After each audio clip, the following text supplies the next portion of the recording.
Downing Street has confirmed that an emergency Cobra meeting will be held on Monday in response to the violent unrest that led to over 150 arrests in various UK towns and cities over the weekend. The decision comes after Labour leader Sir Keir Starmer condemned an attack on a hotel housing asylum seekers in Rotherham and vowed that those responsible for the violence would face the full force of the law. Police were called to violent incidents in Rotherham, Middlesbrough, Bolton, and other parts of the UK on Sunday. The unrest marks the sixth consecutive day of escalating violence following the fatal stabbing of 3 young girls in Southport last week. Cobra meetings, named after the Cabinet Office Briefing Room A on Whitehall, involve ministers, civil servants, police, intelligence officers, and other relevant parties. Monday's meeting aims to update the government on the weekend's violence and plan the response for the coming days. Relevant ministers and police representatives will attend the meeting. Sources indicate that Monday's meeting follows previous discussions, including one between the Prime Minister and police chiefs last Thursday, and a senior ministers' meeting on Saturday. In a televised address on Sunday, the Prime Minister warned those involved in the violence that they would regret their actions.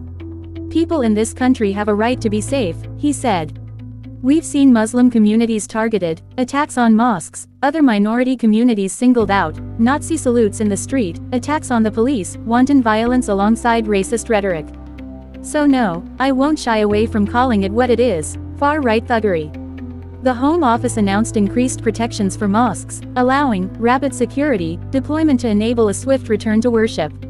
In Rotherham, South Yorkshire police reported that at least 10 officers were injured, 1 left unconscious, after anti-immigration demonstrators attacked officers with planks of wood and fire extinguishers. Protesters also smashed windows to enter a Holiday Inn Express and set a large bin on fire. Despite the chaos, no hotel employees or residents, including asylum seekers, were injured.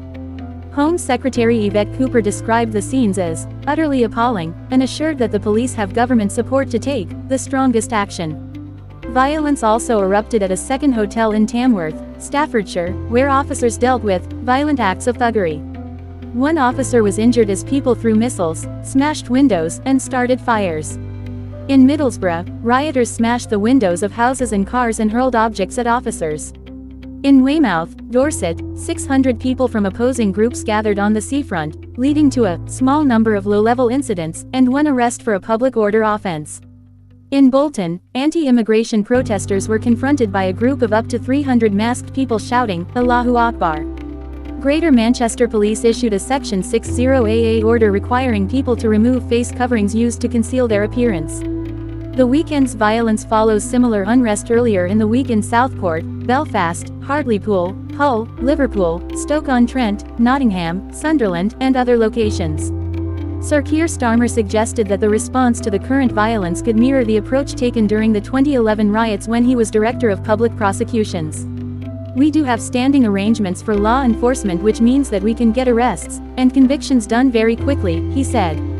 "I am determined we will do whatever it takes to bring these thugs to justice as quickly as possible." Ministers have proposed that courts could operate 24 hours to fast-track prosecutions, similar to the response in 2011. While police forces have measures in place to draft in extra officers to manage potential unrest. And subscribe to Kasem Koso YouTube channel for more updates. Thanks for watching.